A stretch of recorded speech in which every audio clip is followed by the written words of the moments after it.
ॐ भूर्भुवः स्वः तत्सवितुर्वरेण्यं भर्गो देवस्य धीमहि धियो यो नः प्रचोदयात्। नमस्ते मेरे प्यारे दोस्तों। इस वीडियो में मैं आत्म साक्षात्कार और मोक्ष प्राप्ति के लिए साधकों के लिए बहुत ही आवश्यक है अहंकार, मन और वासनाओं का विनाश।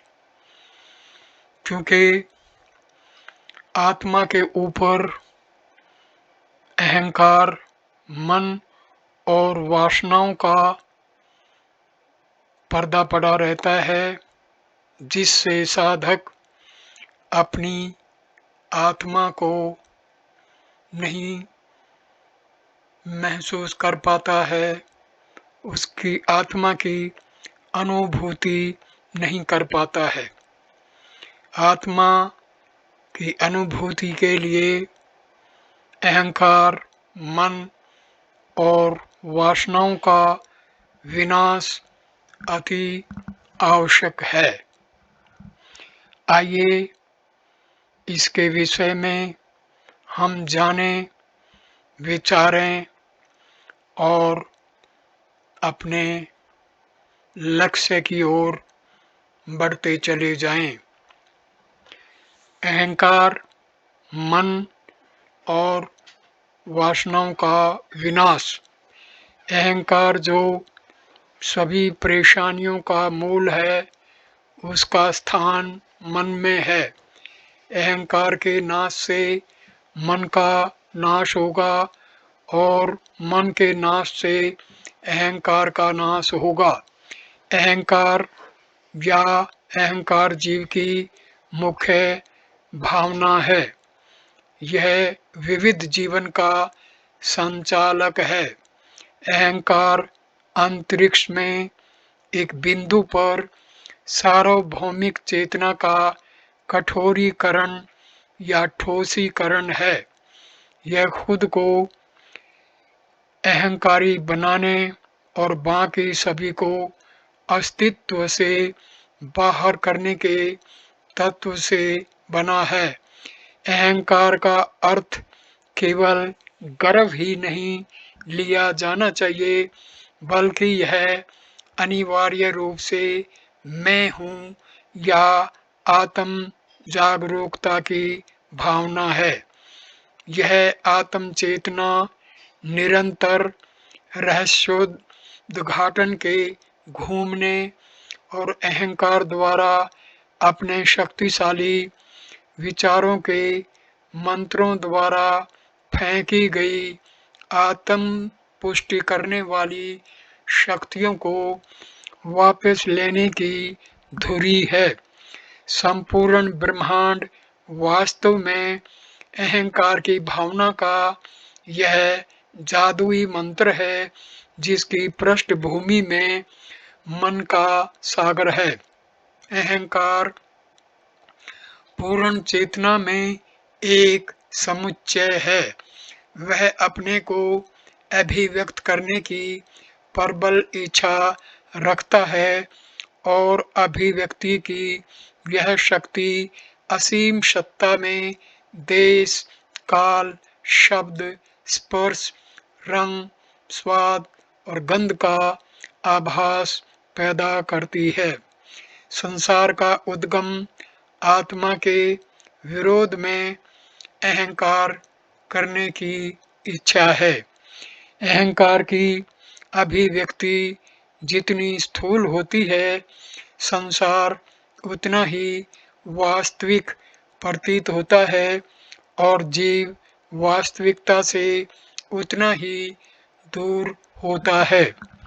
अहंकार या व्यक्तित्व एक साधारण आध्यात्मिक इकाई या आत्मा होने में नहीं, बल्कि एक मन होने में निहित है, जो एक विशेष गति या इच्छा द्वारा निर्धारित परम ब्रह्म का एक विशिष्ट स्वरूप है। यह वही अहंकार जब विभिन्न कार्य करता है तो इसे विभिन्न नामों से पुकारा जाता है। बुद्धि, अहंकार, चित्त, मनस, कर्म, वासना, संकल्प, कल्पना, भावना, प्रकृति, शक्ति, ये सभी विभिन्न शक्तियों के आभास हैं, जो आत्म अस्तित्व की कुछ विशिष्ट शर्तों को पूरा करने के लिए व्यक्तित्व के मूल से स्वयं को अभिव्यक्त करती हैं। अहंकार और मन एक दूसरे से स्रोत और मूल के रूप में संबंधित हैं। वे एक अर्थ में एक ही शक्ति हैं, जिन्हें विभिन्न दृष्टिकोणों से देखा जाता है। यह शक्ति परम सागर में लहर की तरह है। सर्जन करने की प्रेरणा ही अहंकार को जन्म देती है और रूपों को प्रकट करने की यह इच्छा सभी अहंकारों में व्याप्त है, जिनमें से प्रत्येक अपने तरीके से सर्जन की योजना में भाग लेता है। इस सृजनात्मक आवेग को रोकना चाहिए और आत्म प्रकाश या ब्रह्म साक्षात्कार को प्रभावित करने के लिए इसे भीतर की ओर मोड़ना चाहिए। मेरा और तेरा के विचार केवल मन की रचना हैं। यदि विचार के माध्यम से मन को नष्ट कर दिया जाए तो ये विचार गायब हो जाएंगे। मन का विनाश ही मोक्ष मुक्ति है। मैं, मेरा, तेरा और ऐसे अन्य विचार एकाधिक ब्रह्मांड में विश्वास पर आधारित हैं। अज्ञान की 7 श्रेणियां हैं और ज्ञान की 7 श्रेणियां हैं।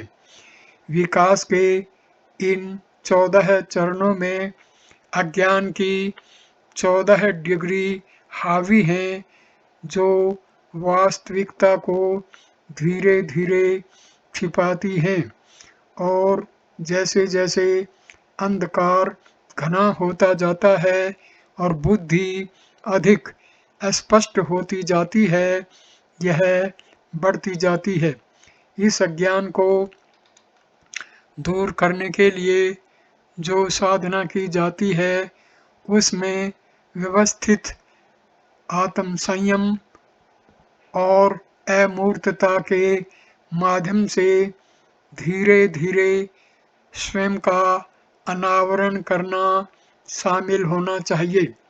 मन पर शासन करने वाले विचार इसकी अपनी शाखाएं हैं, जो बाद में इसकी प्राकृतिक शांत अवस्था पर स्वतंत्रता प्राप्त करती हैं और मार्ग में अपरिवर्तनीय बाधाओं की तरह कार्य करती हैं। अहंकार का नाश मन का नाश है और यह योग के अभ्यास के माध्यम से किया जाता है। योग 2 दिशाओं में चलने वाली प्रक्रिया है, अर्थात व्यक्तित्व का खंडन और स्वयं का अनुमोदन। अहंकार या व्यक्तित्व में केवल बुद्धि ही नहीं होती, बल्कि भावना और क्रियाशीलता भी होती है। इसलिए योग का अभ्यास तीन पहलुओं के माध्यम से किया जाता है। बौद्धिक रूप से यह स्वीकार करना और दृढ़ विश्वास करना कि व्यक्ति अहंकार नहीं बल्कि परम ब्रह्म है। इच्छा, मोह और आसक्ति आदि का निषेध और जीवन की क्रियाशीलता को अपने उदय और अस्त द्वारा संचालित करने वाले प्राण प्रवाह या प्राण की निरंतर क्रियाशीलता को रोकने का अभ्यास। ये विधियां मानसिक क्रियाशीलता में विश्राम के अक्षण लाती हैं, जो चेतना में विश्राम के अक्षण के अनुरूप होते हैं, चाहे वह कितना भी छोटा क्यों न हो। यह लंबा अभ्यास मानसिक क्रियाशीलता में स्थायी विश्राम लाता है और अंतर्ज्ञान के द्वार खोलता है। जब साधना का अभ्यास किया जाता है, चाहे वह आत्म परिवर्तन के किसी विशेष पहलू का हो, तो ध्यान में रखने वाली एक महत्वपूर्ण बात अहंकार का निषेध है। यह दिनचर्या और पारंपरिक नियमों का औपचारिक अभ्यास नहीं है जो व्यक्ति को मुक्त कर सकता है, बल्कि सामान्य ज्ञान और समझ के माध्यम से अहंकार को शांत करने के तरीके हैं। योग पूरी तरह से एक आंतरिक प्रक्रिया है, क्योंकि पूर्ण स्वतंत्रता में बाधा शरीर नहीं बल्कि मन है। आध्यात्मिक पूर्णता प्राप्त करने के लिए किए जाने वाले किसी भी शारीरिक अभ्यास को आंतरिक वैराग्य और शाश्वत के प्रति प्रेम के साथ जोड़ा जाना चाहिए। अनंत सत्ता को पाने की लालसा सभी भावनाओं को अस्तित्व की पूर्णता की ओर निर्देशित करती है और इस तरह से कठोर अहंकार को कम करती है। संकल्पों का नाश वास्तव में मन का नाश है। केवल पुनरुत्थान से परे नष्ट किए गए संकल्प ही अवर्णनीय, अविनाशी और तेजो में ब्राह्मिक आसन का निर्माण करते हैं। संकल्पों को पुनरुत्थान से परे नष्ट किया जाना चाहिए। वासनाओं के पुनर्जीवन से संसार का वृक्ष एक बार फिर से उगने लगता है और इसलिए योग की सभी विधियों का उद्देश्य मन के आगे प्रकट होने की सभी संभावनाओं को पूरी तरह से समाप्त करना है। आत्म साक्षात्कार के लिए शांत, सुनिश्चित और शिथिल मार्ग ही होना चाहिए, जो वास्तव में विद्यमान है। उसके ज्ञान के अतिरिक्त मोक्ष प्राप्ति का कोई दूसरा मार्ग नहीं है, क्योंकि बंधन तो उस परम तत्व को भूल जाने में है जो यहीं और अभी है। केवल मन में रहने और आत्मदंड का अभ्यास करने से मोक्ष नहीं मिल सकता। आत्म साक्षात्कार के लिए कर्म का त्याग भी आवश्यक नहीं है। ज्ञान ही चाहिए, उससे कम कुछ नहीं। ज्ञान में यह विश्वास निहित है कि ब्रह्म ही एकमात्र सत्य है, सब कुछ ब्रह्म है, ब्रह्म के अतिरिक्त कुछ भी नहीं हो सकता। ब्रह्म ही सबका आत्मा है। ज्ञान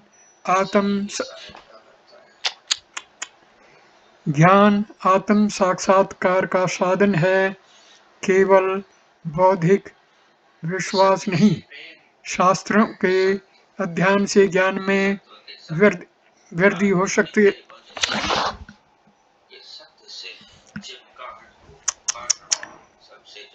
लेकिन अपने आप में यह केवल माया के दायरे में आता है। ज्ञान कोई दार्शनिक मत नहीं है, बल्कि संपूर्ण अस्तित्व का अंतर्ज्ञानात्मक बोध है।